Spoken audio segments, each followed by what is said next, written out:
not gird himself until after supper was ended. He took a towel and he girded himself after supper was ended. The feeding phase beginning to end should end in service and not gluttony. All right. I'm going to say something here in a minute.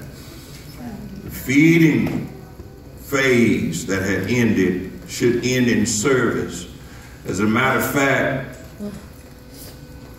there's a place that you get in God that when you get fuel, you burn off the fuel in service.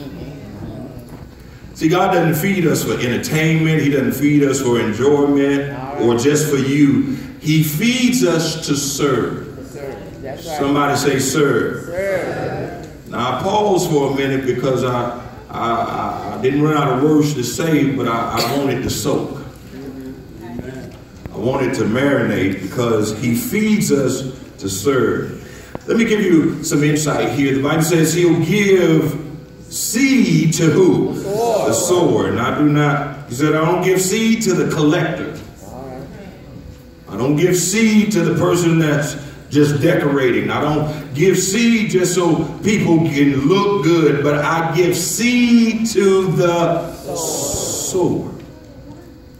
Then he says, I give bread to the eater. In other words, he says, I'm going to give to you based on your appetite. All right. Wow. Oh, y'all ain't saying nothing right there. And when Jesus was sitting with his disciples, it was the end of his life on earth, and everything he did had to count.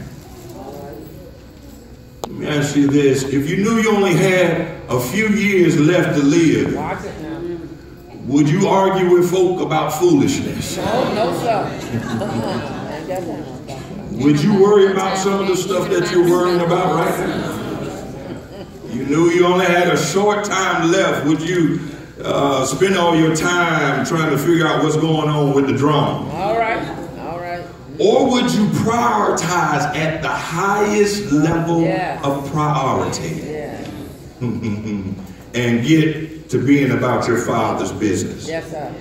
It's funny to me because I never heard a person say that when they're about to die, that the last thing they want to check off their bucket list is wash somebody's feet. Oh, okay. You know, that's what Jesus did. The last thing he wanted to do before he went on to glory is to wash somebody's feet.